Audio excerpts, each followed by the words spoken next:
All right, welcome back to the Built for Profit podcast. Guys, I am super, super excited to dive into the world of landscape with Christopher, the company that he's building in Colorado. So super, super excited to have him on here. So Christopher, number one, welcome to the show. And then number two, I would love for you just to kind of kick us off here by telling us a little bit of your story. Like, have you always grown up in Colorado and what does that look like? Have you always been in landscaping or did something shift along the way? So just kind of tell us how you got to where you're at today.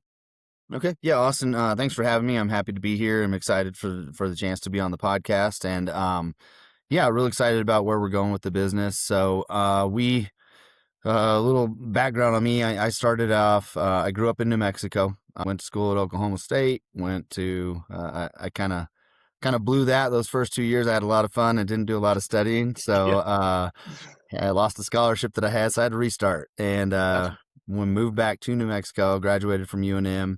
And then out of there, I started working for a Ford Motor Company up in their Northwest region up in Seattle. So I was based up there for about 8 years, ran some work with the different regional dealerships, and it was a good job, good exposure to some big business kind of thing. But we were too far from family, so we decided to move to Colorado when we had my son. Okay. So we've been out here since 2008, and done a myriad of things. I had ran an SEO business for a while that I started from ground up. Okay. Ended up selling that at some point, and then back in, I want to say 2012-ish, Okay. went and ran some business development for some web design companies, and then I kind of wanted to change, and I ended up going back to the corporate world and working for one of the big home builders. Oh, cool. So Okay. yeah, spent about 8 years working for them. And at that point, I was running their internet operations, so managing all their inbound leads and converting those people into appointments, and then the team out on site would sell. So I did that for about 8 years, but I kind of really got the feeling that I wanted to get back into the entrepreneurial side of things and work for myself again. Yeah. Back in 23, had an opportunity to buy a franchise in the fence industry, building fences. So I went ahead and did that, and got started with them. And I certainly don't regret it, but it was a learning process for me that I didn't know enough about the business and about franchises in particular, and ended up getting into something where the metrics and forecasts that they gave us for profitability, revenue were going to be, expenses were really way out of line with what we saw here on the ground. Gotcha. That company was based in North Carolina. Labor rates in North Carolina are way different than they are in Colorado. Yeah. Type of materials used, costs all different.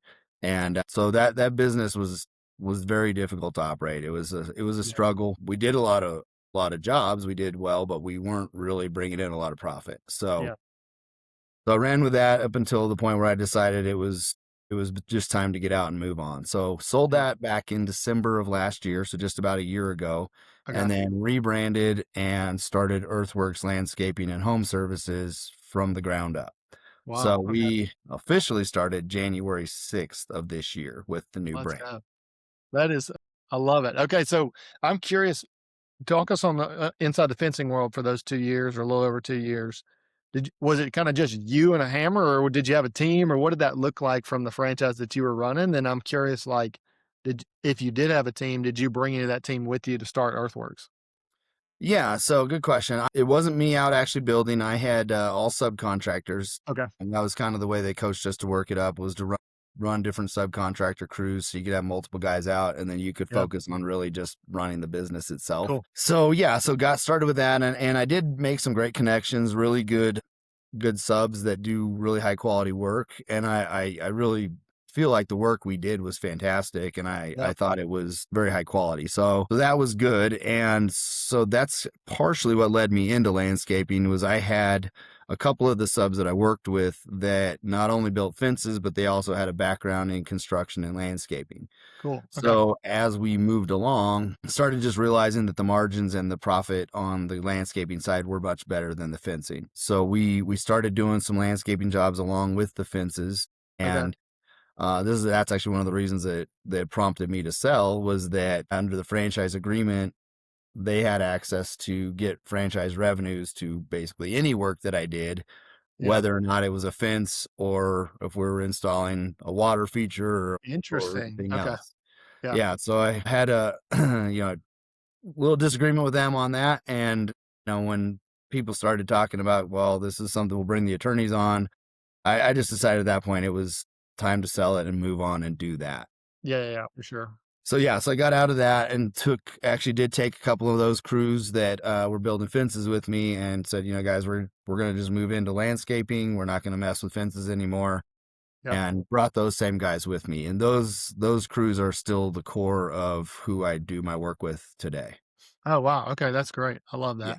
Okay, so take us back to January. You just sold the business. You're starting this new landscape company. What you envision, I guess, if you take us back to them, was it just doing landscaping or was it doing some like hardscapes and water features and some fences as well? Or talk us through what you were thinking about back then and then really how it's played out year to date so far. Yeah, I think when we started back in January, it was really more landscape. I've kind of got a green thumb. My mom and I used to do stuff outside. I've always helped her with her garden and her landscape stuff Yeah. around the house. That's whenever she needed a project done, I was the guy over there Just doing all the calling you. labor, putting it in. So I learned a lot of that just by hand, figuring it out on my own. Yeah. So that was kind of my first inclination, was moving more into the landscaping because I knew more of the soft side of things. Yeah. But my one of my primary crews, he comes from construction background and he had a Yeah. lot of experience with hardscapes. So we said, yeah, we're gonna, rather than just focus on the soft side or hard, we're gonna try and do pretty much everything and be a one-stop shop for people that Yeah. want to revamp their backyard. Cool. Okay. Yeah, so that's kind of where we got into that, and at this point now we do hardscapes, we do landscapes, retaining walls, water features, Yeah. planting of trees, all of that sort of thing. We manage it, and we try to just take care of everything for the homeowner. Yeah. Um, That's fantastic. yeah, and then as the years evolved, we've gotten into a little more of the commercial side as well. So we've got sort of the residential side, and then we're expanding into more commercial, Wow. Okay. Yeah. which has been interesting because it's a little bit of a different animal, but it's been good, and I think that's going to be a big area of growth for us going forward. Yeah.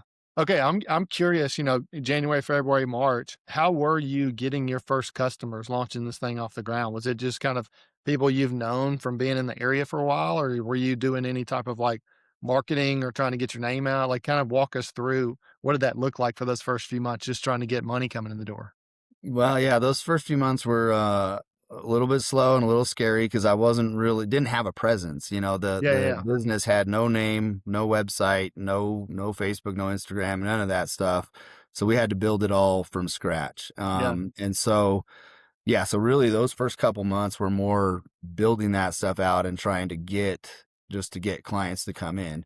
yeah, Um, I'd say our initial first jobs were people that we had an existing relationship with. Either we had done work for their business or we knew them through local community things that we've just worked with people on. And that's where we first got our name out and got people to start giving us a shot and letting us try to do their work. yeah, yeah, And then once we did that, though, we really focused hard on trying to get reviews, pushing that to Google. That was one of the biggest things we really pushed hard early on, yeah, was every job counts and we want to do it 100% perfect so that they can tell their friends and family. yeah, absolutely. So that was kind of the first part. We started getting some referrals that way. So initially it was mostly referral business. And then, Google, because I had the old business tied to my address and then switched it to the new one, I spent over 2 months fighting with Google just to get Oh, wow. my local business page approved. Wow. So you couldn't even find me in the maps if you were looking by name for Yeah, about 60 days.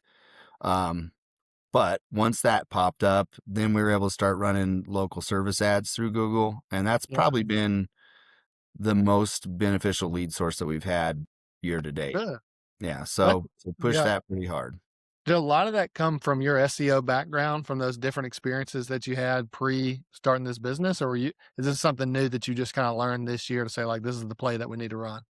I think it was a bit of that background because I kind of Yeah. I knew the Google ecosystem and sort of how all that worked and how it tied in together, and Yeah. really knew what to do to kind of get a presence built.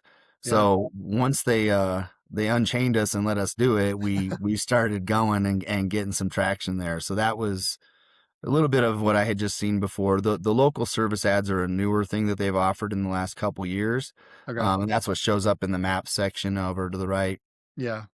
But the way that search has evolved and what you're seeing when you do a query now is really pushing that. And you've probably seen now there's a lot of AI results that they want to give you a summary for most searches. So I think that's the direction that's going to change and move more into. So that's kind of where we're going to position going forward. But yeah, it was more of just get us out there, let us get our name out and get some people to give us a try and then drive reviews.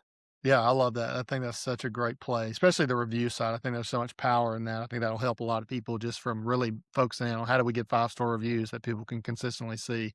Hmm. I love that mentality.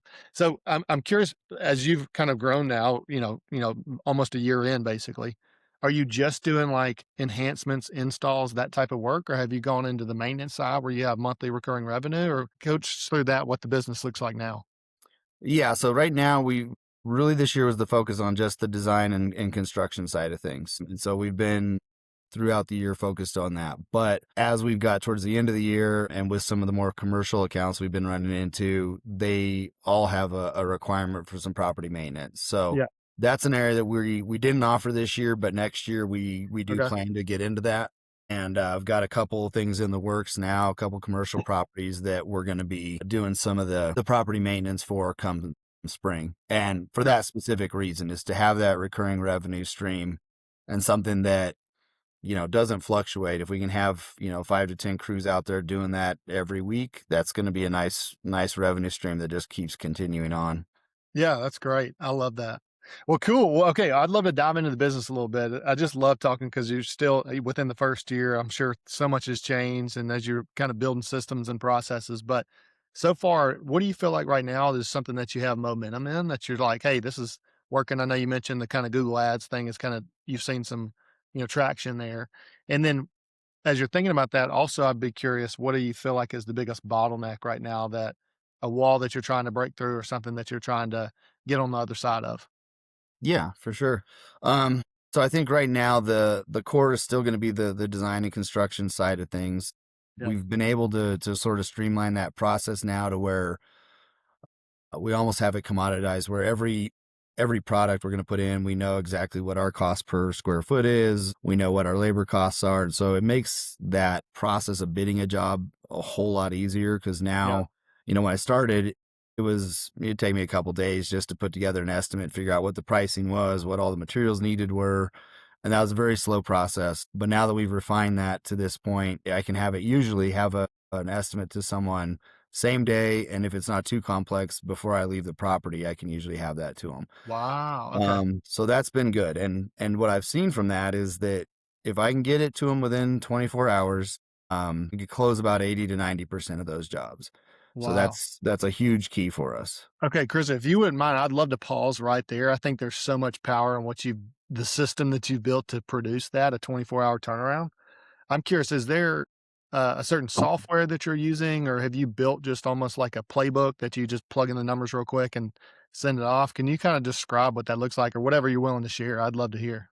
Yeah, for sure. So when we got started initially, we did everything on a spreadsheet, and I would Yeah. go to the supplier, "Hey, what's my cost? Give me a quote for ABCD," and they Okay. would spit that over, and we'd plug it in, work through all the numbers, and generate it through that spreadsheet, and then take that and import it into. At that time, we were just using QuickBooks for our invoicing Yeah. Yeah. and for estimates, so everything would just go in there as a line item and send it out. About I want to say May or June of this year, we started using Jobber as our Okay. CRM and our templating job bidding Yep. tool, and that really streamlined everything because I was able to take all the old estimates that I had written, import those into there, and build off of those.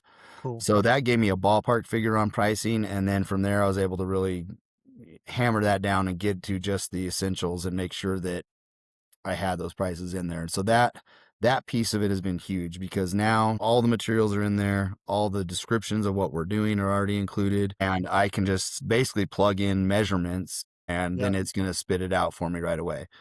Yeah. Another key where we switched in the process was initially I would come out to your house, I'd meet with you, we'd talk about what you want. I would draw up a sketch and a rendering of it run it in our software and give you a two-dimensional rendering of what that would look like. And that allows it to get to scale, so I know exact measurements. And then I would send that to you with pricing. Okay. That design side of it, though, takes a lot of time, and Yeah. that was part of the bottleneck. So what I decided from there was, rather than give a design up front, was just take the measurements, get them a price up front, say, this is what Yep. you're looking at. This is going to cost you $30,000, whatever it would be. Yep. And then gauge their level of interest. Are we in the ballpark? Is this something that you budgeted for and you can afford? Yeah. And if all that clicked, then I would take it from there and say, okay, now we'll draw a design up for you. I need to get a deposit before we do the design, Yeah. Smart. and then we implement it. Because at that point, I know I've either got their buy-in or not. I know the budget's going to fit. And from Yeah. there, it's just, let's work through the specifics of what this is going to look like. Yeah. So changing that up was a huge thing. Yeah. That alone is probably responsible for 90% of the time savings. Wow, I love that. That's cool, Christopher. Have you explored it all with the design, the 2D rendering that you're talking about, trying to leverage any type of like or some type of like feature out there that you can almost like take a picture of the property and describe in a voice what you want and see what it does? Have you ever played around with that, or are you still doing everything by hand? No, I have done that. I've got a few different AI things that I've been working with to try and get. I Uh-huh. haven't found one that I find is perfect, Yeah, yeah, exactly.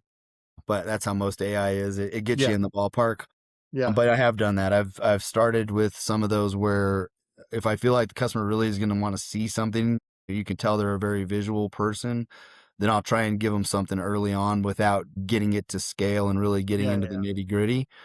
So yeah, I have used some AI on that just to take a picture, say, here's what we're looking at, and then have it spit out a design that I can say, here's an idea. What do you think about yeah, this? yeah, yeah, yeah.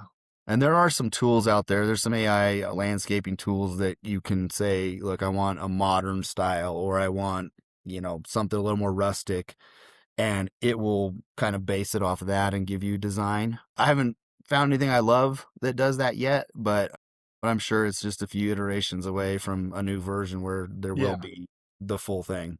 Yeah, and to your point, I think we're very much living in the world now where AI can get you to 40% or 50% or maybe even like 60 or 70% of the workload done, but there's still that human touch, like you said, even the Mhm. design thing. You're having to go and probably still change a lot just to say like this is exactly what I want the customer to be able to see from what this AI thing's drawing. So no, that's super interesting. Okay, but one thing I just want to point out that I think is so powerful.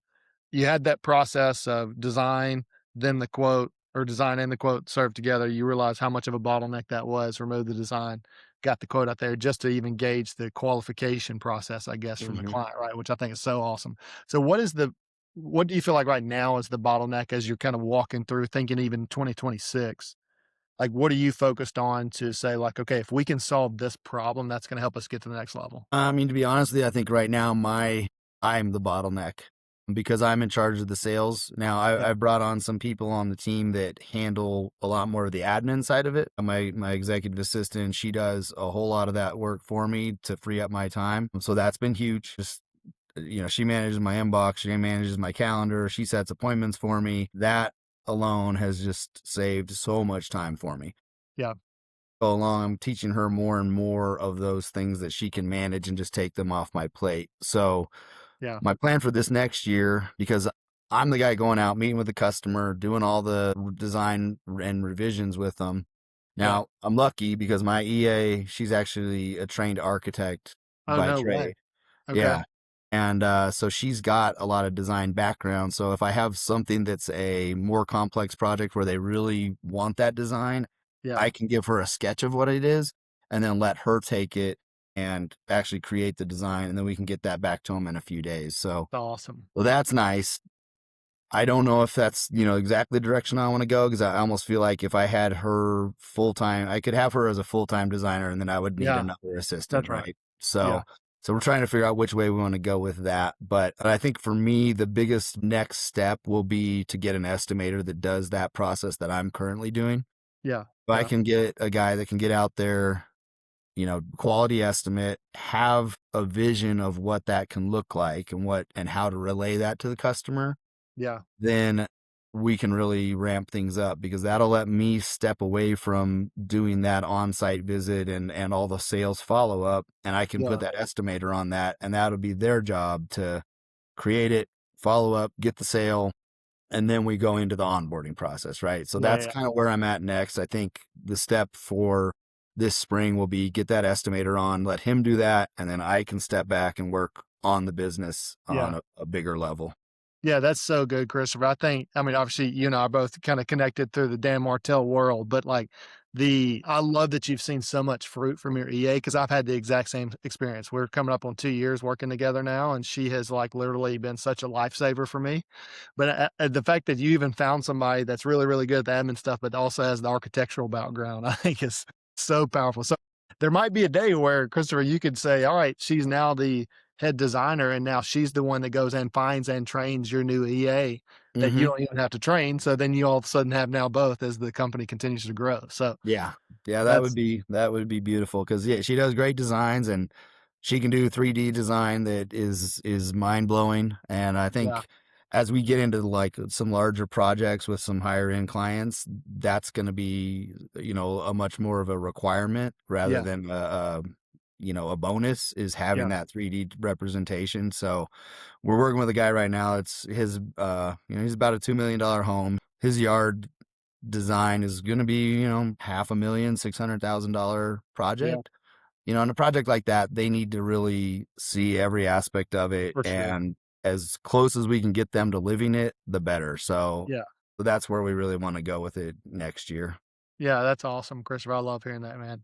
And congratulations. It's just fun for me to hear like this early on, obviously not even hitting your 1 year mark yet, that you're even quoting jobs like that and you're even, have the traction that you have in the area that you're doing. That's just so much fun to me. I love it.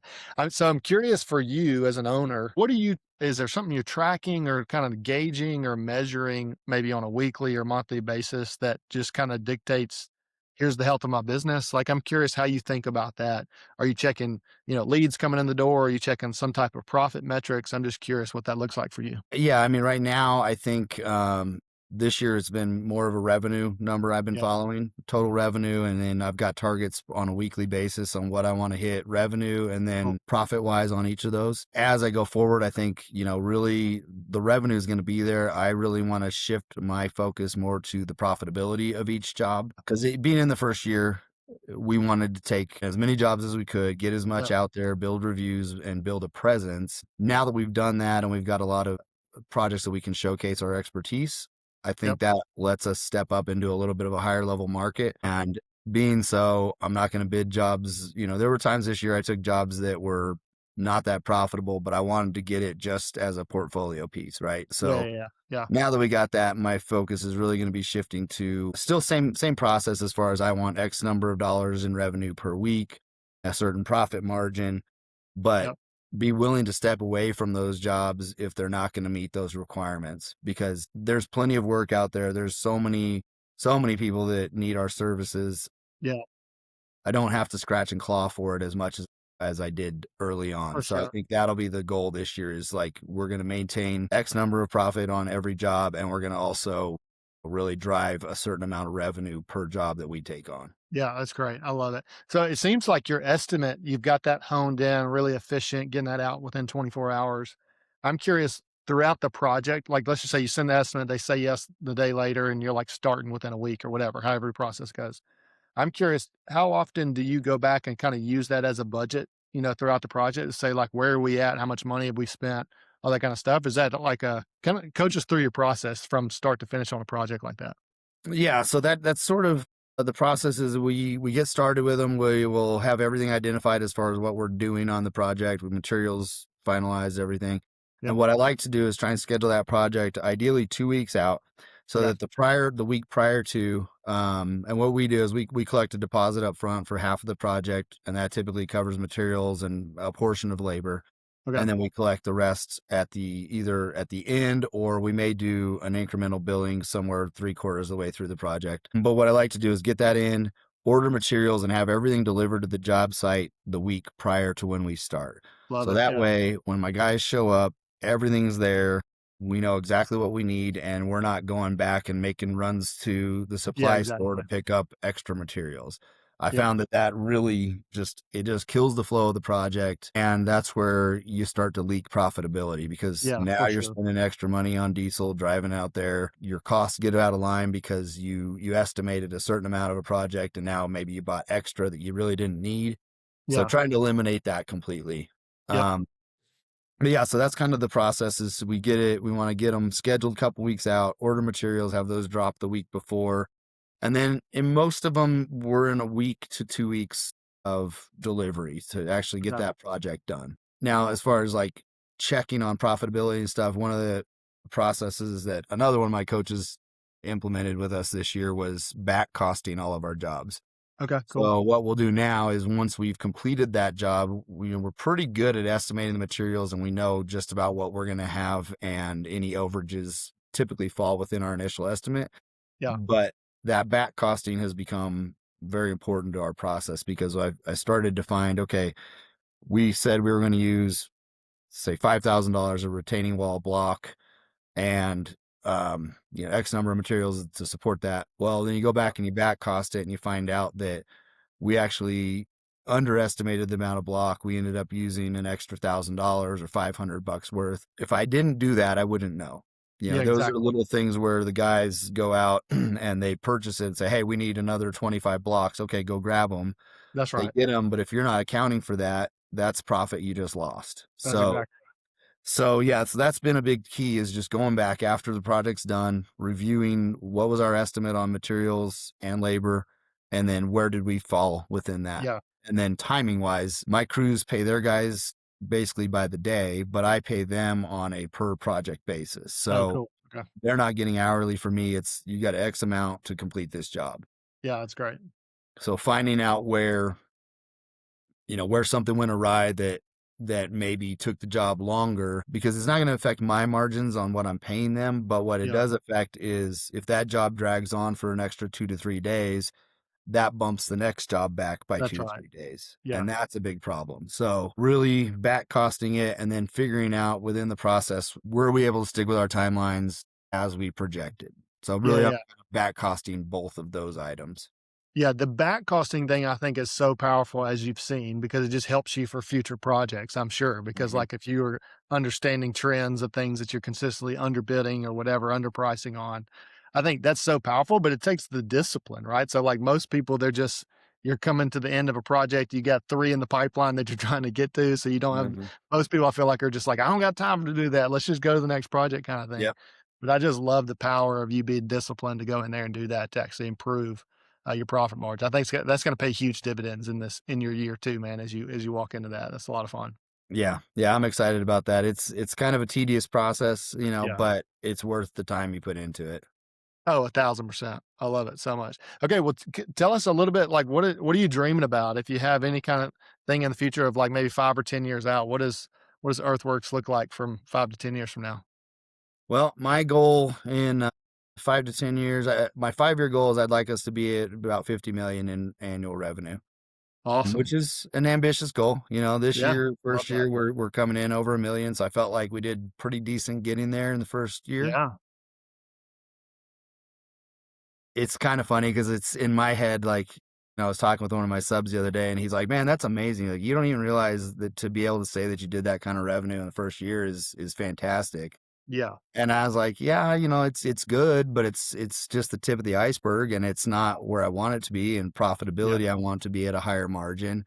yeah, yeah, yeah, So I'm always moving the goalposts, and yeah, the better I get, the further those goalposts are going to go. yeah, yeah, yeah, but for sure. But yeah, I mean, I feel like we've done a few things this year. We've got in with some commercial projects with some home builders and developers, and that's an area that we didn't have access to at the beginning of this year. Those, from a profitability metric, they're a little bit less than your individual residential projects, but Yeah, they're a lot bigger volume. yeah, yeah, They're yeah. so like we're bidding on a couple jobs with a home builder now that one owns 250 homes in a community, and the Oh other is wow. like 350 homes. Yeah, So we can land those two. Though each of those will be 1.5 million in revenue. So yeah, I think to get to that 50 million mark, it sounds like a huge jump, but in my mind, it's not that big. It's yeah, we start landing two, three, four, or five of those in a year, then you're quickly up around 10 million. And then we Yeah. add the property maintenance side. That can be big. And then we get some of these Yeah. other like government accounts. And, I think it's reasonable within 5 years to get to that $50 million mark. Yeah. And Christopher, I if we don't love get there and we fall short, like we're going to be in a pretty good place. that's the beauty of it. I've heard so many time and time again, the reason for setting big goals is not to achieve those goals, it's the person you become along the way. Right.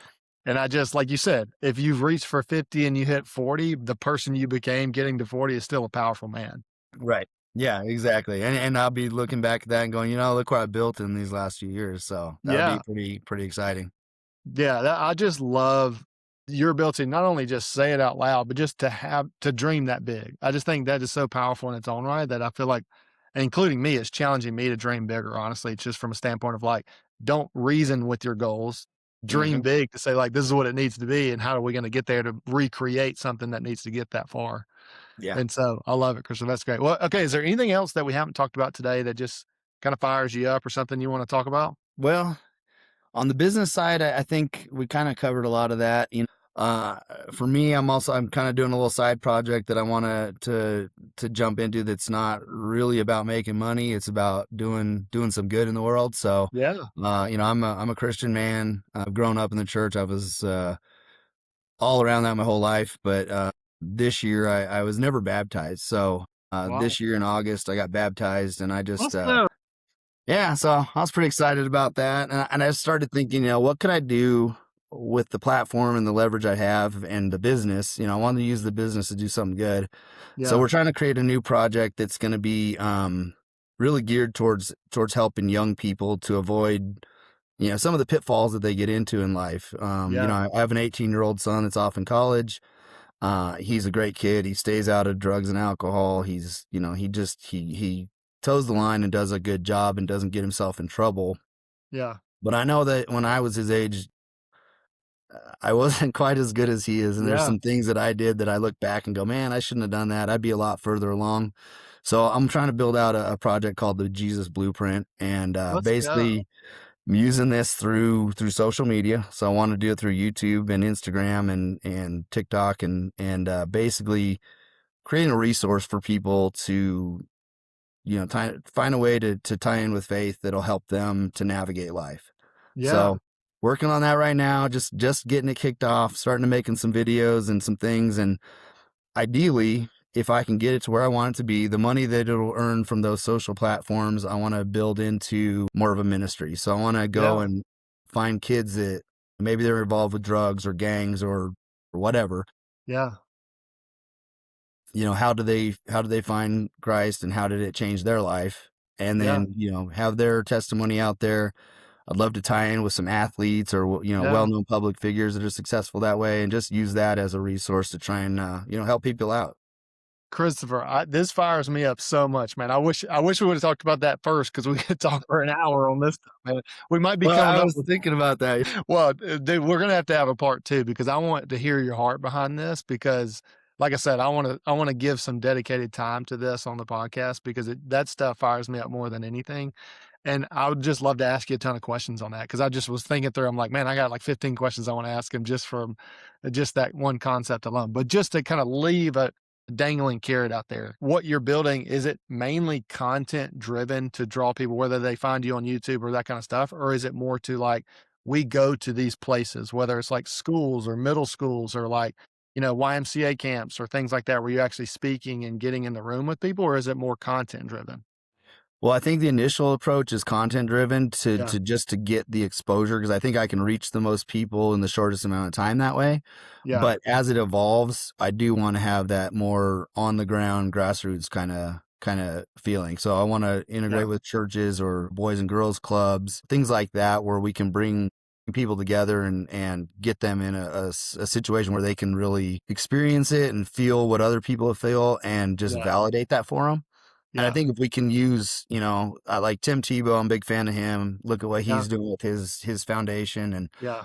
those are the kind of things I would like to do with it. So I think if we can build it out to where it's, maybe we're providing materials to schools or to youth groups to use with kids, Yeah. and it gives them something. Because I think a lot of the problem now is kids, they don't, the church has died a lot in the last, 20 years. Yeah. So there's not as big of a push among the youth. I kind of feel like there's a revival there and things have sort of turned around in the last year. Yes, that's true. I think Yeah. Charlie Kirk was a big part of that, Yep. honestly. Yep. And I think now is a good time for that. So if we Yep. can find a way to reach out to them, I'd love to have that in person to where we're really getting out into the communities and trying to help people right where they're Yeah. at. Okay, Christopher, if you're up for it, we definitely have to, and no rush on it, but we're going to have a part two if you're up for it, because I would love to dive into that whole world. And obviously, I know you're at the very foundational stage of this. But here's one thing I want to point out that is just the beauty of, and this is why I'm a full believer that business is ministry in every way, because not only, Christopher's getting out to serve people in the world of landscape, but he gets to also, and I'm trying to do this in my life too, create a business that has margin and surplus to fund something else that does Mhm. something even more powerful, right? Yeah. And that's the beauty of this two-edged sword that business is, right? You get to serve people that may or may not ever go to church because you're in business serving them and adding value to them.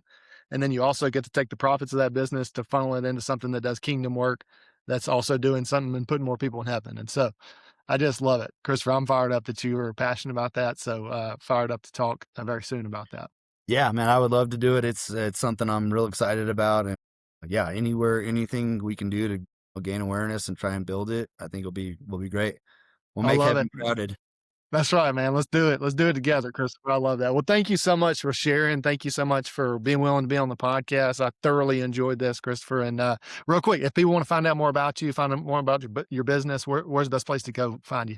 Yeah, so you can find us on the internet at ewlandscape.com. That's just singular, no S at the end. So EW Landscape's our website. And they can find us on Instagram. It's earthworks.landscaping. And also on Facebook under the same handle. And we just opened up a TikTok All last week. right. So Let's honestly, go. my assistant set it Brave up. of I don't you. even know what I don't know what the handle on there is yet, but it should be the same. So That's we'll great. get that part going too. But yeah, they can find us on the web. And then if anyone needed a call, it's 303-409-7535. That comes directly to us. So That is awesome, Christopher. We will link all of those things in the show notes so everybody can go find them. But thank you so much for being willing to just pull the curtain back and share what you're doing and share what you're passionate about, Christopher. Really appreciate it. yeah, Austin, thank you so much. I'm really happy you reached out to me and I'm happy to be on here. So yeah, thanks a lot for your time.